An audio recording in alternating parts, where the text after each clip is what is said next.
Oui, la première pièce de charpente a été crochetée tout à l'heure avec des chevilles. Donc nous on est super heureux, super contents aussi dans cette période un peu difficile pour l'industrie de l'événementiel qui souffre.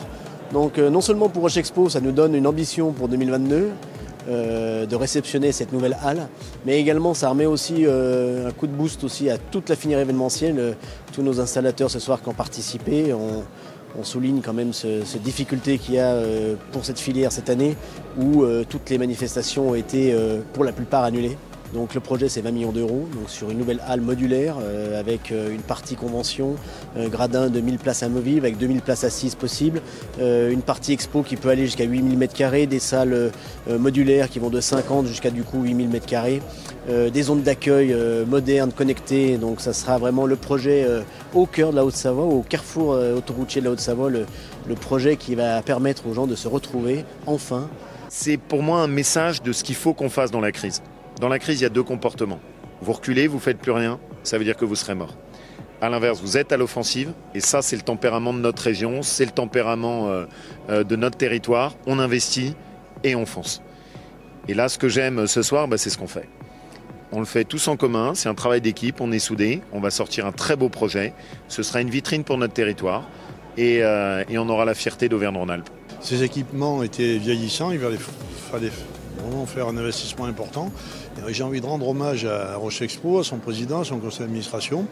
Et naturellement, le département s'est adossé à la commune qui s'est investie et à la région aussi qui a la compétence économique. Et c'est vraiment un travail collectif qui a été fait. Un grand plaisir que de poser cette première pierre ce soir, ou ce premier chevron, puisqu'on posait la première partie de la charpente.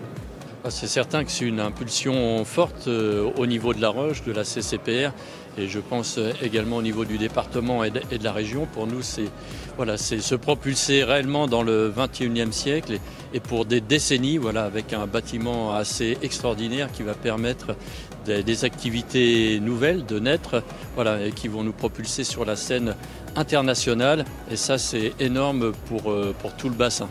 Aujourd'hui, cette halle n'existe pas en Haute-Savoie. Dans tous les cas, ce concept n'existe pas aujourd'hui. On va pouvoir accueillir des conventions jusqu'à 2000 personnes et puis une co-activité sur des manifestations. Vous savez que l'industrie de l'événementiel se situe entre mars et juin, 3 mois, et puis entre septembre et novembre, 3 mois. Donc en 6 mois, on concentre tous les événements. Donc la modularité, la co-activité, c'est super important pour pouvoir bénéficier au maximum d'un équipement de cette envergure. Donc 20 millions d'euros, 7 millions la région Auvergne-Rhône-Alpes, 3 millions le département de la Haute-Savoie, 2,5 millions la ville de La Roche et 7,5 millions Roche Expo. En fait, quand vous le regardez, il a deux caractéristiques qui sont assez touchantes. La première, il est fait vraiment avec du bois et il y a une volonté de mettre le bois en avant. Et c'est du bois qui est fabriqué, fait par des entreprises de notre région et qui vient du territoire alpin. Et moi, j'ai bien aimé. Et la deuxième chose, c'est que d'habitude, une halle d'exposition, c'est lugubre. Vous mettez de la tôle ondulée, vaguement 3 poutres d'acier sur les côtés. Il n'y a pas une signature architecturale. Là, ce que Philippe a voulu faire, c'est vraiment un beau projet. Et en Haute-Savoie, chez nous, dans notre région, j'aime bien que ce soit beau. Et j'aime bien qu'on fasse des belles choses. Et là, c'est beau. Oui, Art3F, salon d'art contemporain, qui va ouvrir ses portes demain avec une jauge à 1000 personnes calibrée.